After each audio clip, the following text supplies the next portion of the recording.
Collapsed anus donuts, it says new internet historian is pretty good if you don't mind the length, Forsen Joy.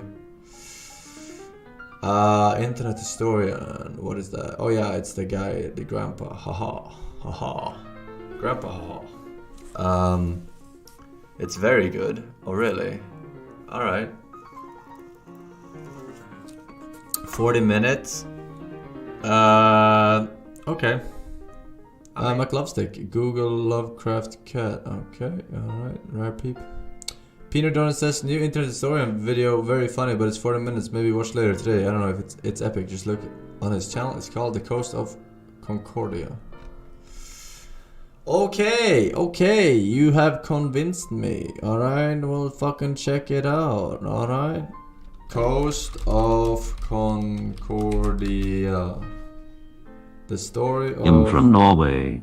My friend from Texas sent me a Snapchat. It's so fucking cold over here right now, man.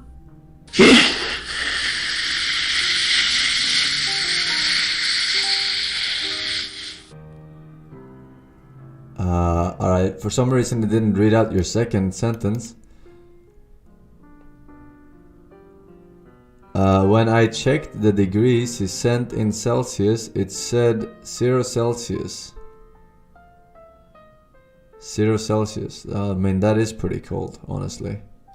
But I mean, it's not ridiculously cold. It's just another day in Scandinavia. Which is... Anyway, yeah, I mean... How can global warming be a thing if it just gets colder, right? The motherfucking bunked. Debunked. Alright, let's see here. That's the coast of Concordia. Alright. Let's check it before I wreck it. You know what I'm saying? What I'm super saying? Yeah, who's gonna have time to read that? The Costa Concordia. Ship of dreams. It's been 8 years. I can still smell the buffets from their 5 restaurants. The casino and 3-story theater had hardly been used. The gym, the day spa, the sheets in her 1,500 luxurious cabins hadn't even been slept in. I don't remember. Costa Concordia cost I recognize $570 Concordia. million to build. And But you could I don't remember. you could really tell.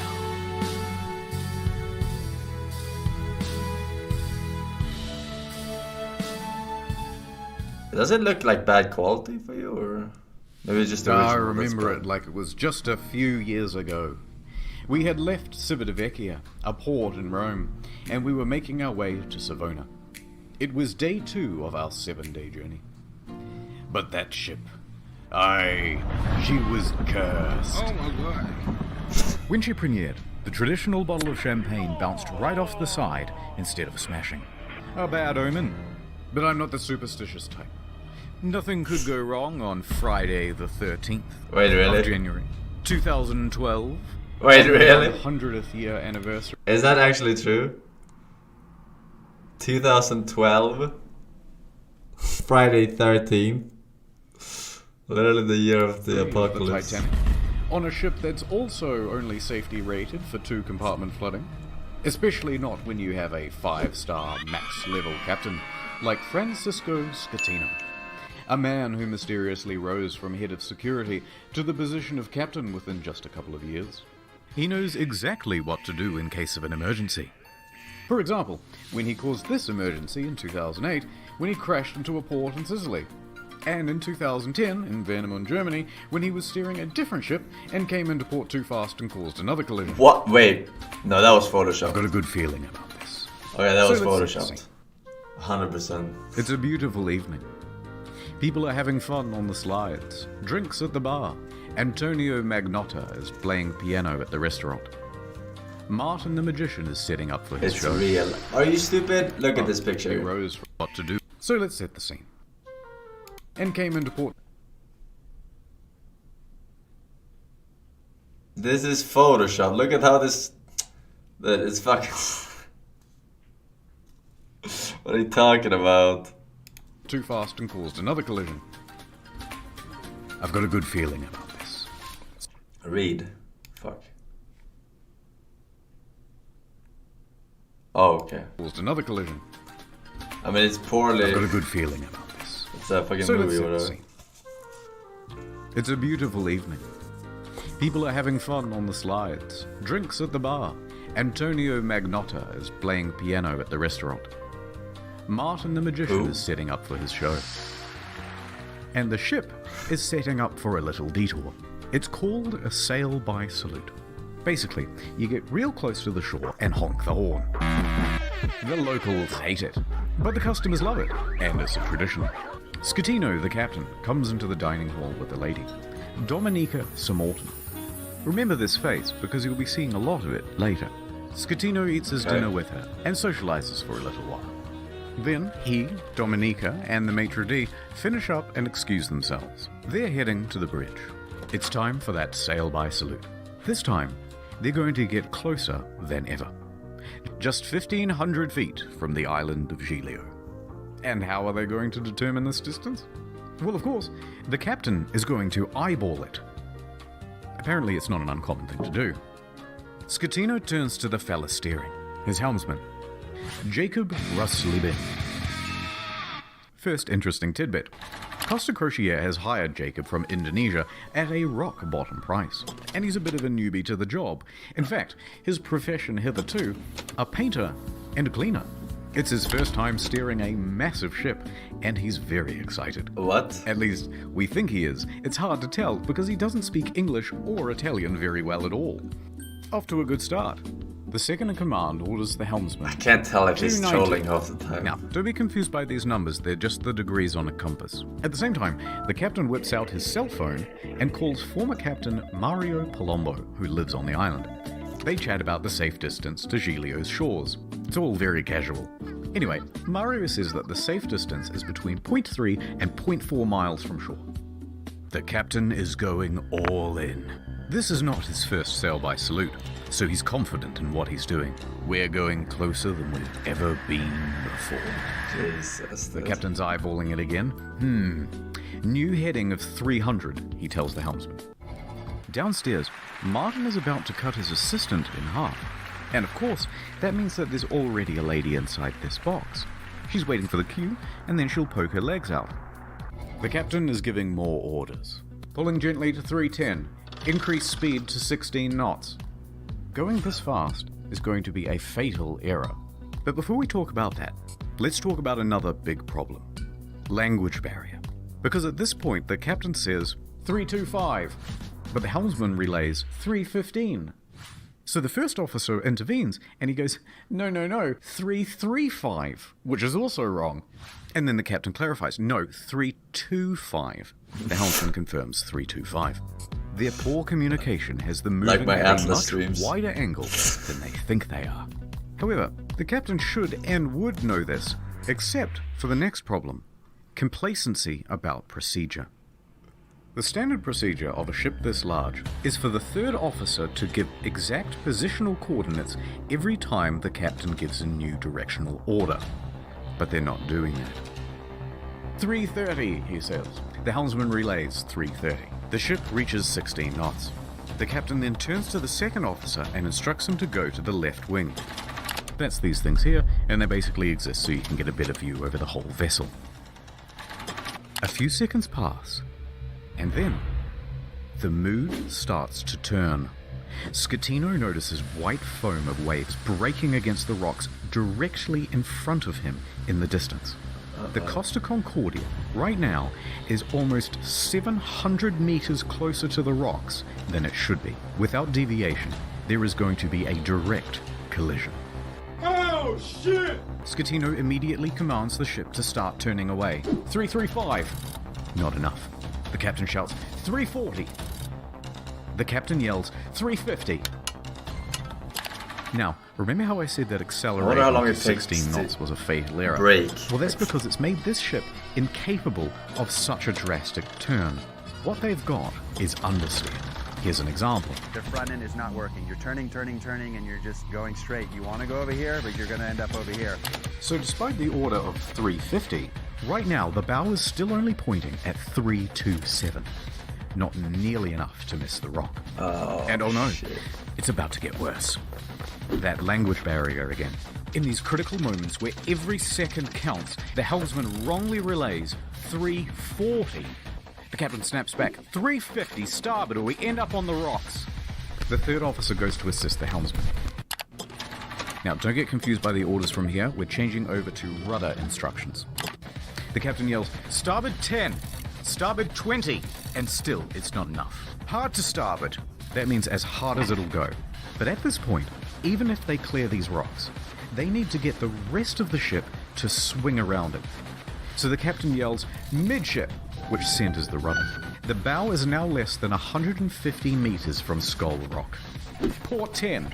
But the helmsman only gets to port 5 before another order is given 2 seconds later. Port 20. They might just avoid disaster here, maybe. But then, oh no. One more time, the helmsman cocks up at the worst possible moment.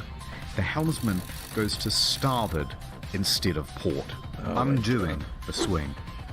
8 seconds later, he realizes the error and corrects, but it's too How the fuck did they know exactly what he has just did turned if a he can't even problem speak near English into to a report shallow after the situation? All they can do now is hold on as the bow of the ship narrowly passes by the rocks. Black Hard to port. box.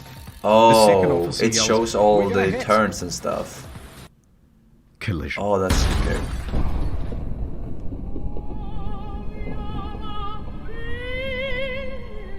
That's pretty cool that they show that.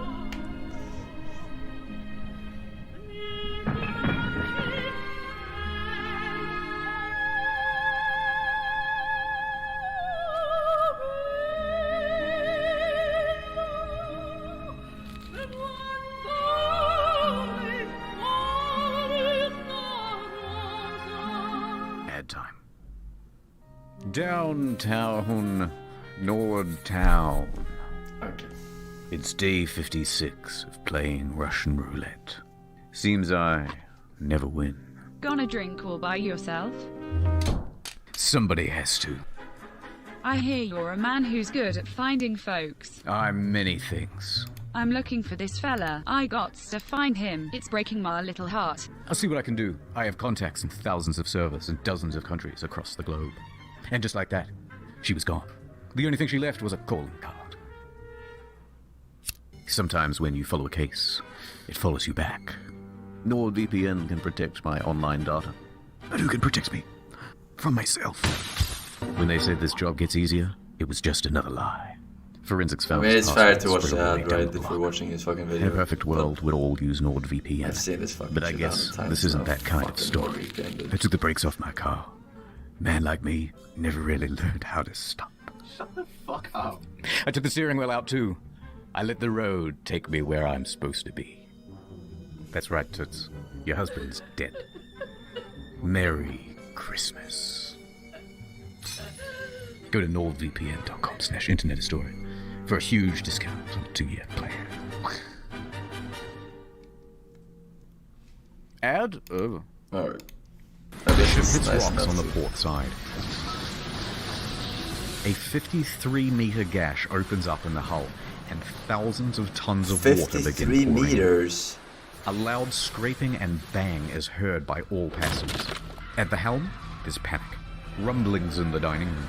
Martin awkwardly pauses his act as he's helping his assistant into the box. Meanwhile, the lady inside Let me is out, let trapped me and out. terrified. There's confusion across the ship.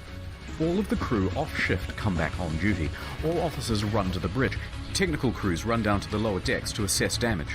On connection with the rocks, they lose propulsion and slow to 8.3 knots. And they are now adrift. Close the watertight doors at stern. Enormous volumes of water are pouring in.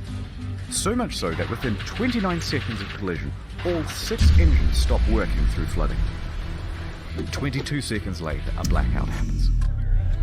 Lights, electrics, the water pumps too, everything. The captain orders the helmsman hard starboard. This is the final position of the rudder before power to that too is lost. Oh, the Costa Concordia, shit. now without power, is drifting starboard, plunged. That's into true. It's too absolute heavy to not darkness. be powered by electricity. A quick breakdown of the flooding. Way When the too heavy. Concordia struck land, it tore open 3 watertight compartments. At first, compartment 5, which filled very rapidly. Then 6 more slowly, 4 shortly after. Then 7, 8 and 3. Modern ships are built to withstand 2 compartment breaches. These compartments especially, though, are a problem, because they contain the engines and the electrics. These main generators give power to the whole ship. From propulsion motors to rudder to hotel functions, pretty much everything. When they went out, the ship was a functionless, sinking cage. A few seconds later, the emergency batteries for internal lighting and communications kick on. When the lights come back on, Martin has vanished. He's ditched the stage. And it caused a huge panic in the theatre, as passengers are trying to flee to their cabins and to muster stations. People already in their cabins come out and start putting on life vests. Staff rally and try to calm everyone down. Everything is fine. There's no need for vests. Please return to your cabins. The emergency generator starts. How much? I don't know. I don't think he's gonna mention it, but how much is a ticket on this boat? Like, how much are people paying to get a cabin here? Like, it must be a lot. Like, it's a luxury cruise. He will mention it. All right. All of the watertight doors close except for door 12, which is jammed. The captain calls Pilon, the chief engineer, as the ship begins to list on the port side. There's water coming Pilon? in? Yes, Really? there's water. But where? The engine room. But a lot of water? Yes! There's water, you can't go down. Let's go down the other side. In a moment we'll start the pumps, I'll let you know. In the theatre, the whole magic box apparatus slides right off the stage and falls into the crowd, further increasing panic. On the bridge, an announcement is being prepared. They are going to lie to prevent a panic. Let's just say we have a blackout. The deputy chief engineer enters the engine control room. He confirms to the bridge that at least compartments 5, 6, and 7 are flooded. Announcements are made. The captain to inform you that due to an electrical fault, which is currently under control, we're currently in a blackout. Our technicians are working to resolve the situation and will inform you of developments as they occur. Thank you for your attention. Coincidentally, at the same time in the restaurant, they're playing My Heart Will Go On, and it's very much not helping the situation. The captain calls the Costa Crisis Unit. Why would you ever have that on your He fucking tells the crisis playlist? unit On that a they've hit fucking rock, cruise ship, that they're ever? assessing damages and that they are also in a blackout. The crisis office says to reverse the ship up onto shore. Well, how are you going to do that? You don't have power to the rudder, let alone the engine. You know, hoist the sails?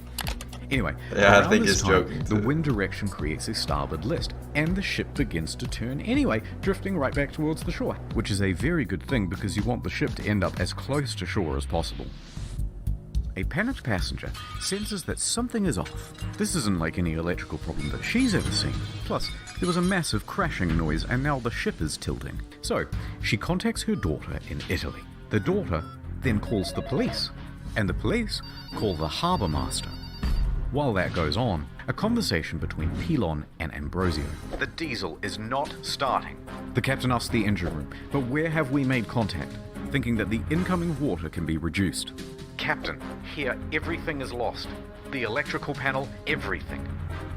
They're saying at this point that the ship is going down. The captain calls Roberto Ferrarini again. Actually, 2 compartments have been flooded, but don't worry, the ship's stability isn't in danger.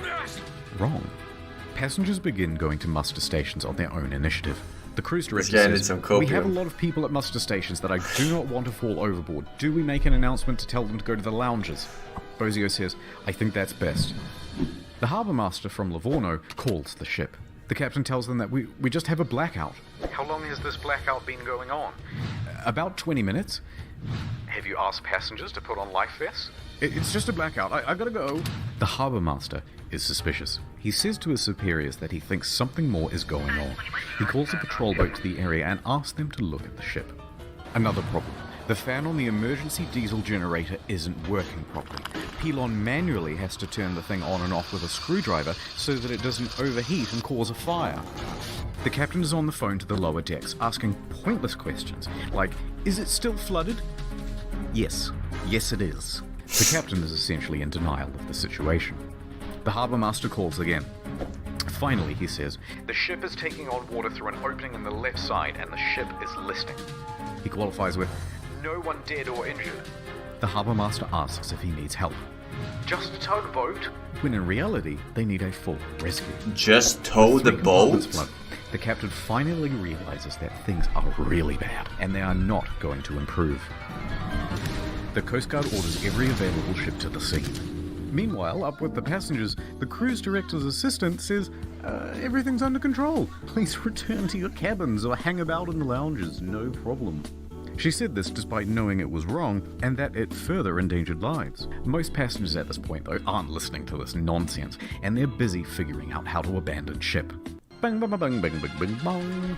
Local television has already picked up the story and they begin broadcasting live radio feed from the bridge. Hey, Capo. Captain, the passengers are going on board the boats. Okay, let them go to shore. So then general emergency? Wait, let me talk to Ferrarini. We risk the emergency generators that do not have cooling. It has cooling problems, 100 degrees. The cooling fan has stopped. Pilon calls the bridge and tells the safety officer they need to evacuate. The safety officer relays this to the captain, but after no response, he orders the engine room to evacuate on his own. The captain says, no, stay. We're leaving. So what do? General emergency?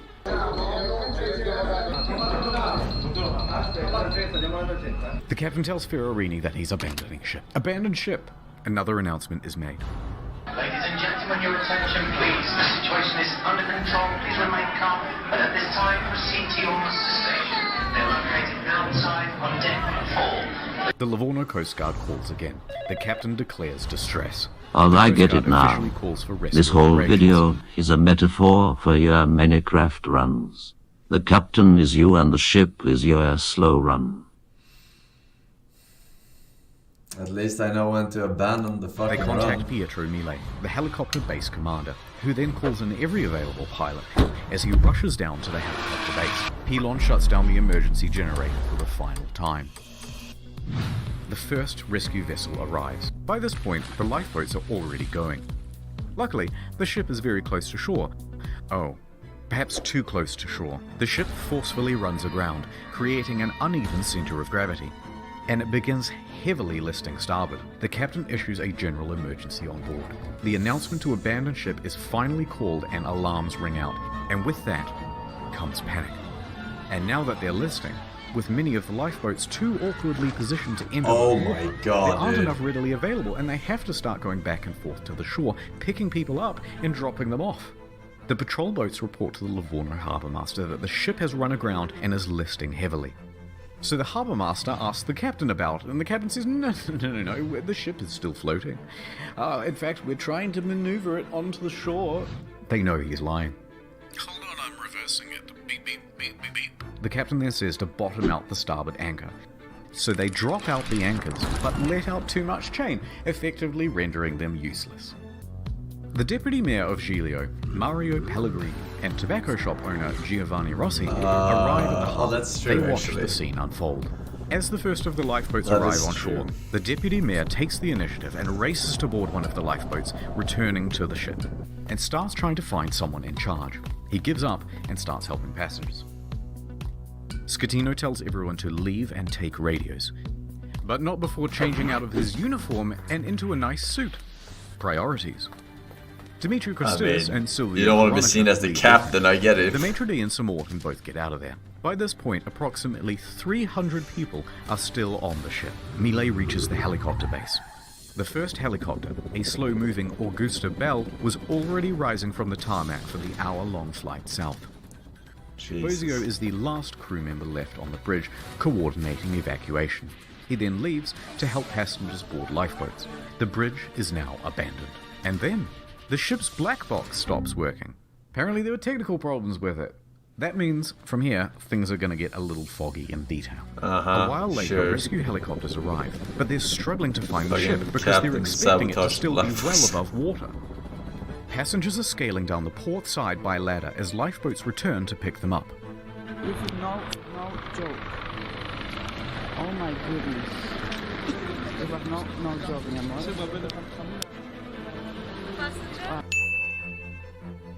Yes. He's not allowed to make a film movie. I'm allowed. Who say you are? A second helicopter. Was that the faster woman, model, the captain's sent off. chick? The ship stops healing and comes to a final resting place. Now the Coast Guard calls the captain because he's just learnt that the captain has abandoned ship. The captain claims, no, actually I slipped and I fell into one of the lifeboats. I'm a klutz. But now that I'm on board, I may as well head back to shore. DeFalco tells the captain to get the fuck back on board. And the captain kind of acts confused and then effectively refuses. So the captain makes it to shore.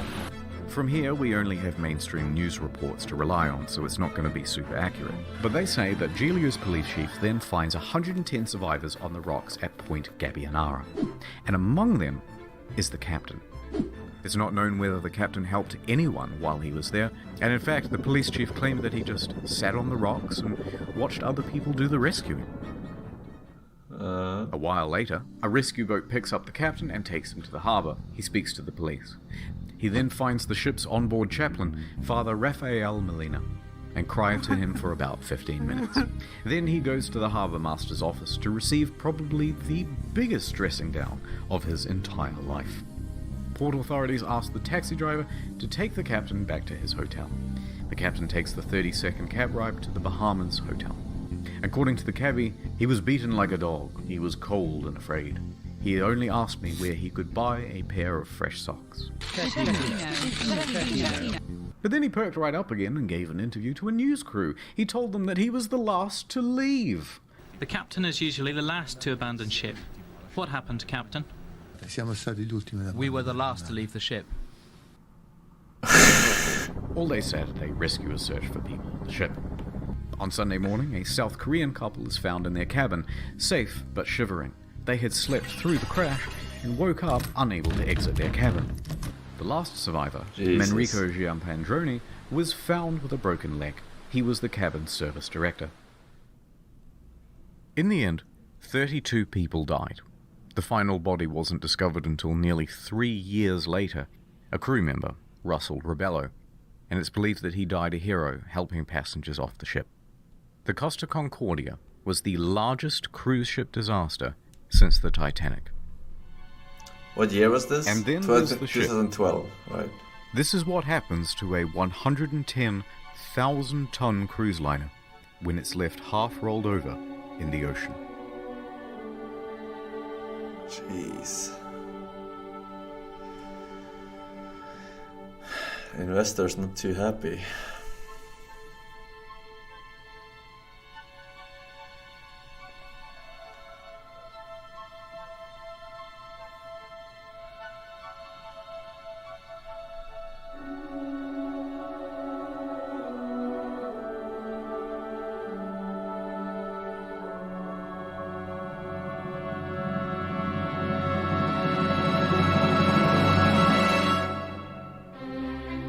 But this isn't the end. It's just the halfway point. What most people know is that the Costa Concordia had crashed, many dead, and that the captain abandoned ship like a coward. But there's a whole veritable spaghetti of details to untangle. Let's dive in. What the fuck? There they are. The deets. What? Okay, rude.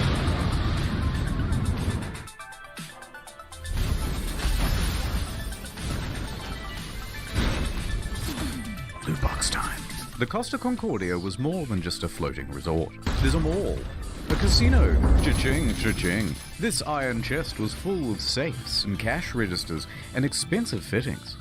And there were plenty of gamers prepared to sneak by authorities and try their luck in the hot zone. Oh, Within really? days, police divers reported that valuable items, once seen lying around the ship, were now missing. High-end liquor, expensive furniture, dining sets, cash from the casino, cash registers, jewelry and display cabinets, safes, Japanese woodblock prints by famous 18th century artists, as well as the iconic bell, which hung from the bridge of the ship. It was never found. Who steals a big fuck-off bell? Even the server admins were getting involved. 4 divers who were part of the company contracted to refloat the Concordia were spotted on CCTV, sneaking out to the ship. A patrol boat was dispatched, and the men were caught inside the fancy suites with rucksacks full of stolen goods. The 4 men are charged with stealing and thieving and pinching. Each fined 200 euros? Legitimate items found their way 4 to to 6 Amazon months and eBay. jail? Chips What? from the casino, postcards, and cabin access What the cards fuck is became that highly sentencing? sought after souvenirs. It even has a watermark. Some Australian guy even made a listing for the ship itself, advertising it as buyer to collect. And although there were plenty of bidders, eBay pulled the plug.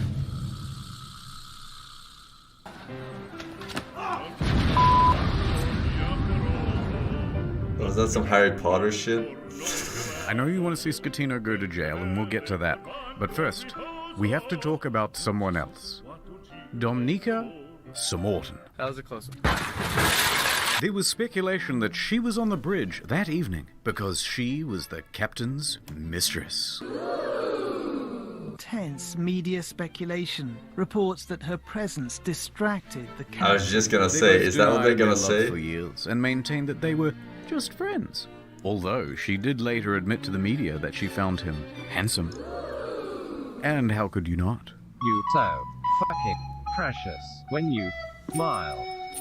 But she says there was no romantic link between them. Some people would like to believe, they want to know I have something with him. It's more interesting. It's like, some spicy in the story. Miss Samorton also loved the spotlight, however. Everyone, oh look! And took several interviews. But as the pressure mounted upon her, she began making ominous threats to Scatino, saying he must confess, and that you have but 1 week to come clean. But things from here get weird. Spicy. Samorton is a bit of a wild card. In a subsequent interview, she claimed a helicopter came to the ship well before the other rescue craft to take away a package. Huh? And what was that package? Drugs, apparently. So rumors began that the ship was running narcotics for the mafia.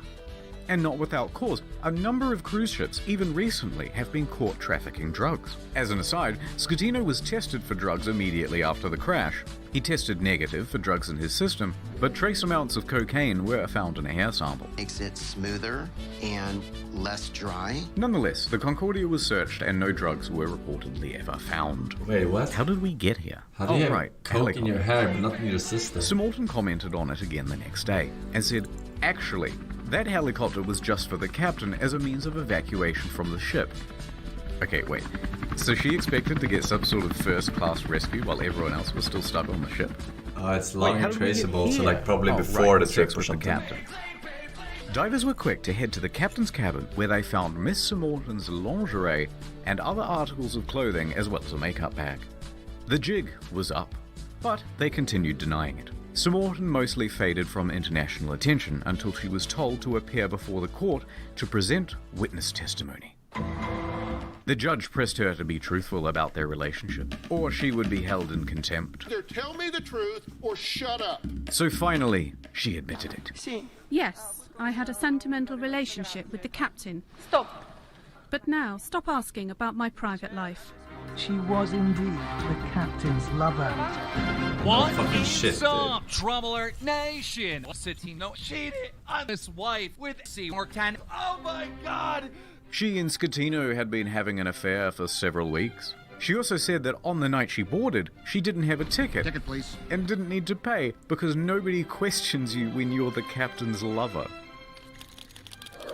Naturally, she gave another confusing interview after leaving court. I want who to cares say about that that? today is the second time I died because the first time I died in the night of the crash with my psychological brain and problems.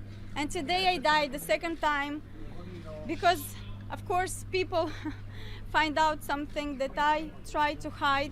Subsequent to the trial, she used her fame in Moldova to become a political activist, often appearing on television and radio and in articles covering protests, accompanied by pictures of her being arrested by police.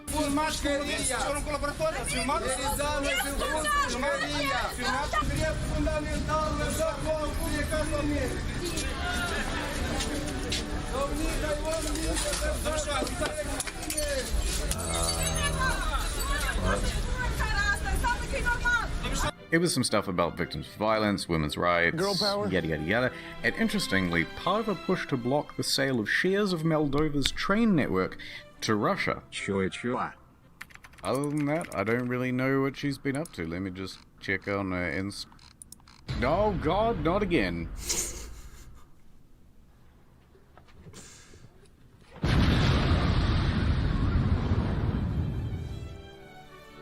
Several civil suits were quickly lodged against Costa Crociere, and their parent company, Carnival Cruises, immediately saw a share drop of 23%.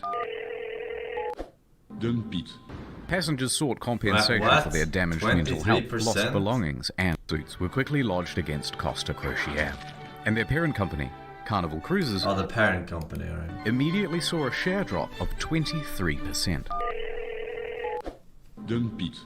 Passengers sought compensation for their damaged mental health, lost belongings, and loved ones. Either they allowed him to divert from his course, or they didn't know where their billion-dollar ship was. Within a few days, facing financial and media pressure, the CEO attempted to join the bandwagon against the captain and the crew. That was not the ordinary route that the ship was taking at the time, and was not only taking, but the time the ship was... Claiming that the ship was not approved to deviate from the route. But that wasn't true. Approval isn't required if the ship is deviating by less than 15 miles, or that it was against company rules. Also untrue, because investigators found that they didn't have any rules about deviating route, and they tacitly encouraged sail-by salutes. Now, in response... I mean, honestly, I kinda get what they're saying, their point of view. I mean, they don't expect him to deviate 15 miles of course when they're fucking next to a fucking island, right? That's not realistic. Like, no one would do that as a captain, but apparently... To the civil suits, Costa Crociere offered passengers 11,000 euros each as compensation. That's kind of small. 11,000 euros, about $14,000, is the minimum compensation under international law when a ship is abandoned. This was to reimburse them for their tickets, as well as any costs they accrued in having to unexpectedly travel home early. And that was supposed to release them from everything and anything that has to do with this accident. I cannot ask for more than this. A lot of passengers, understandably, were not too happy with this deal, and they refused to take the money. We think the offer is an insult. For what these poor passengers went through, we think that the compensation being offered is not commensurate. Take it. Compensation being offered is not commensurate. Later, Costa Crociere would lodge a plea deal with the Tuscany court to pay a €1 million fine to avoid a criminal trial. The judge agrees. Costa Crociere is now off the hook for all criminal liability for the whole thing. They've washed their hands of the incident and flecked the residual droplets of responsibility onto the faces of 6 staff members. Passengers and relatives of the dead are livid that the company has been able to avoid criminal responsibility. Offered is not commensurate. Civil suits against the company continue. By the way, the residents of the island of Giglio also banded together and sought damages. They didn't get much. Eventually, passengers who refused the initial compensation of 11,000 joined civil parties against Scatino in his trial in 2015. Is not commensurate. They were awarded 30,000 euros each. Other cases, especially those involving lost relatives, are settled for undisclosed amounts.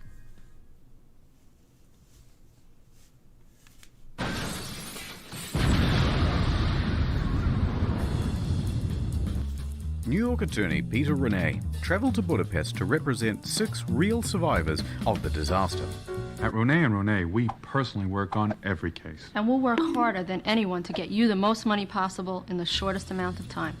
And while on the job, a 7th case cropped up via email.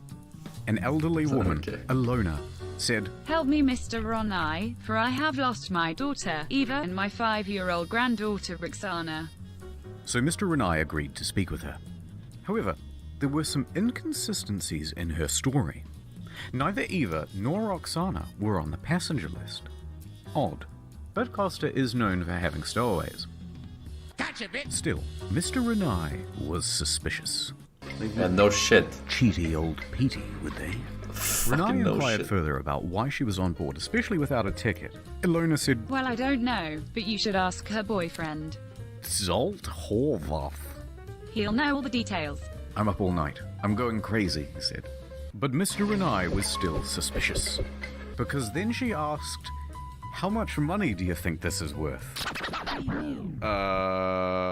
This is a huge red flag, Petey. In 20 years of doing this, you've never had anyone ask about money. Why now? So Mr. Renai hired an investigator and sent photos around of the missing girl. The next day, the phone rang. Oh, hoi hoi. It was the boyfriend again. Look, there's been a bit of a misunderstanding and the child isn't missing at all. Uh-huh.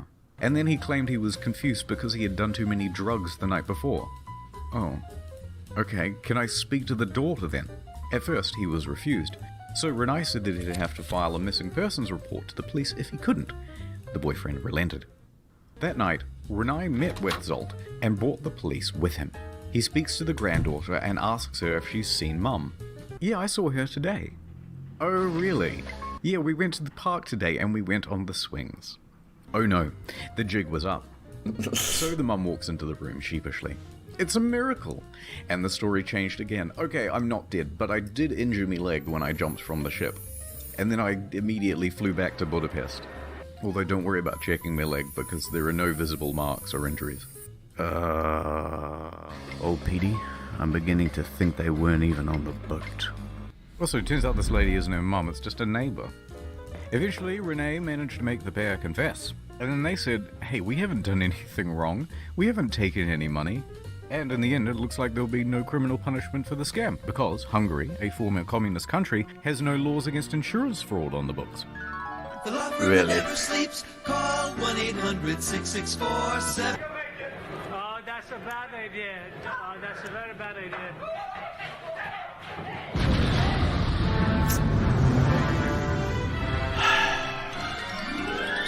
Mario, would you teach me some Italian? Oh, of course. Means get back on board for fuck's sake. Okay, thanks. Gregorio De Falco, the naval officer who shouted at Scatino to Vada a bordo caso, became a bit of a national hero overnight in Italy. He, like the rest of the world, expected Scatino to go down with the ship.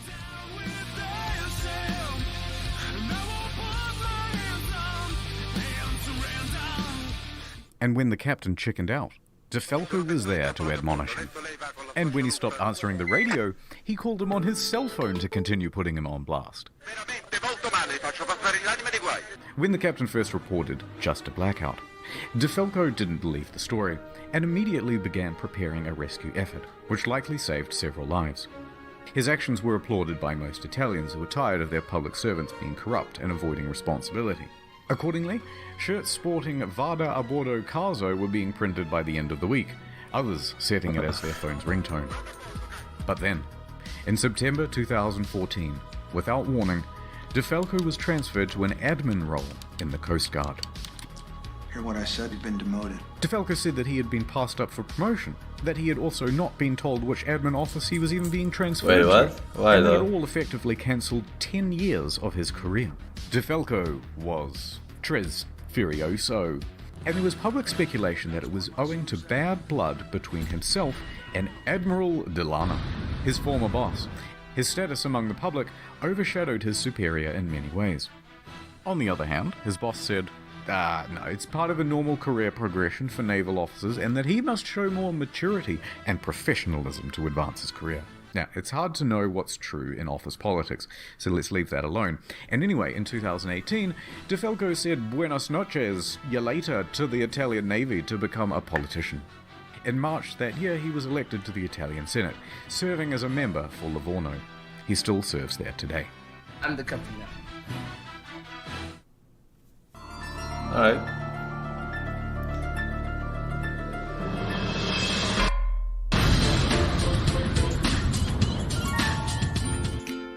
I know what happened After to the disaster, Oh. Scatino was taken into custody by police and underwent questioning. However, it was clear that this would not be a straightforward investigation. So the judge released him under house arrest at his home in Sorrento, a town in Napoli. By July of that year, the house arrest was relaxed and he was allowed within this general area. While under house arrest, he wrote a book with this journalist from Rai magazine. I have no idea what it says, I don't speak Italian. But goddammit, he must have some kind of charisma going on, because there's been a lot of speculation in the press that he had an affair with her as well. You can't keep getting away with it! Hold on, I got it. Not content with abandoning his ship, this dude is determined to abandon his wife as well. So, Schettino and 5 others are facing criminal charges. Straight away, everyone lodges a plea bargain with the court, and all of those plea bargains are accepted, except for Schettino's. And the condition of everyone's reduced sentences are that they must provide witness testimony against Schettino. He touched me.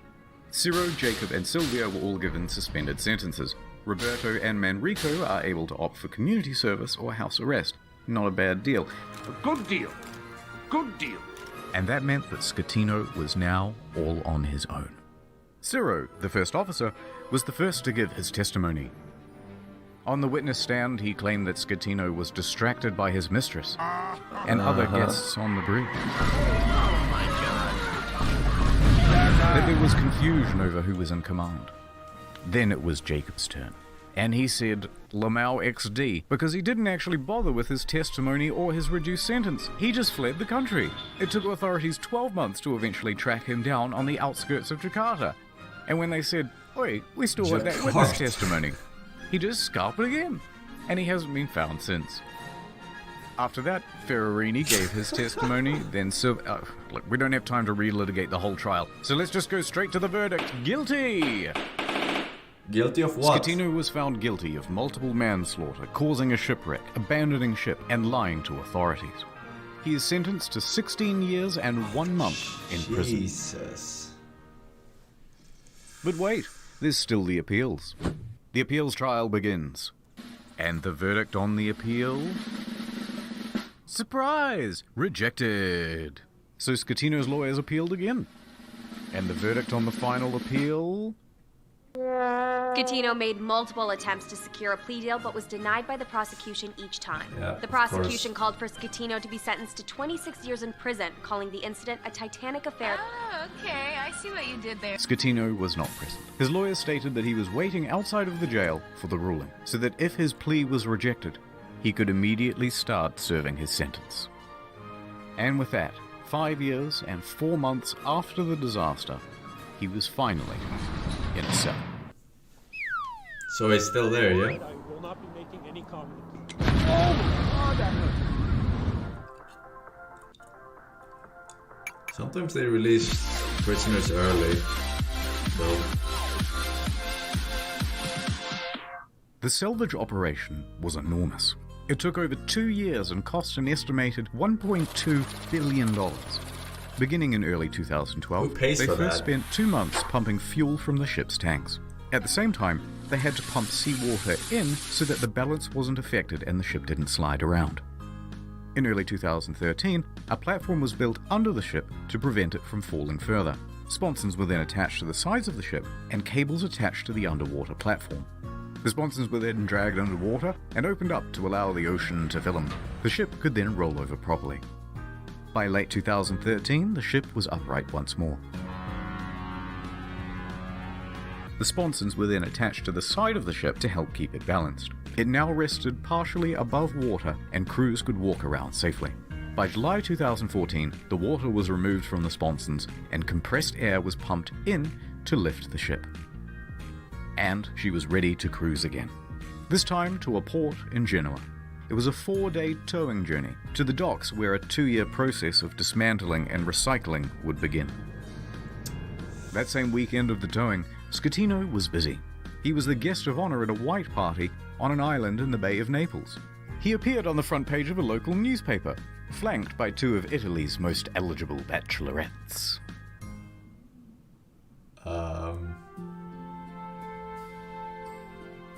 Anyway, so these are the things that I remember from the Costa Concordia. That sweet maiden of the sea. And as for you, little fella,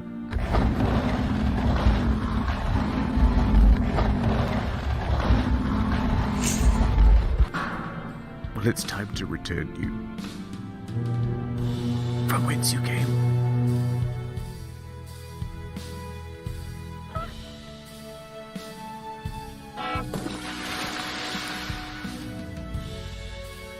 I still think the heist was pretty cool. 6 though, quick right? things. Fucking 1. scuba diver. NordVPN, good product, check them out. Number 2, there's a new video on the second channel. You probably didn't see it because it was temporarily restricted. Now it's not. Enjoy.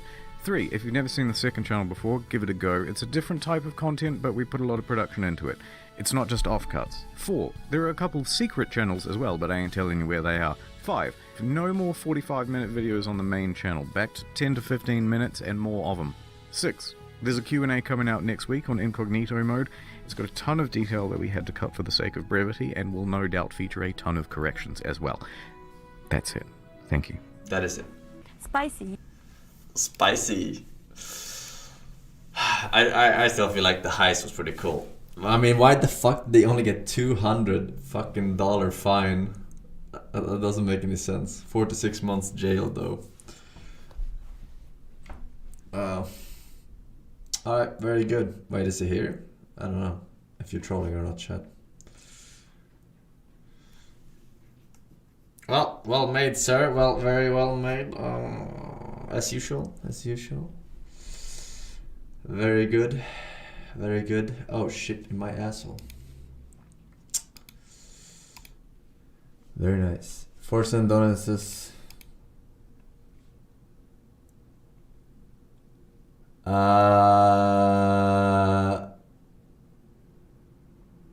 I'm just gonna mirror his stream and call it a reaction. I wanna be in the VOD complaining.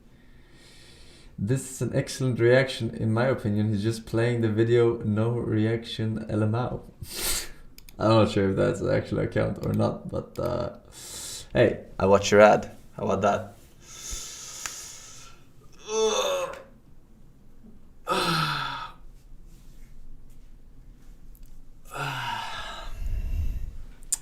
Look man, I know all about people stealing your shit, right? My channel invented that, alright? It's alright. It'll get better once the bleeding stops.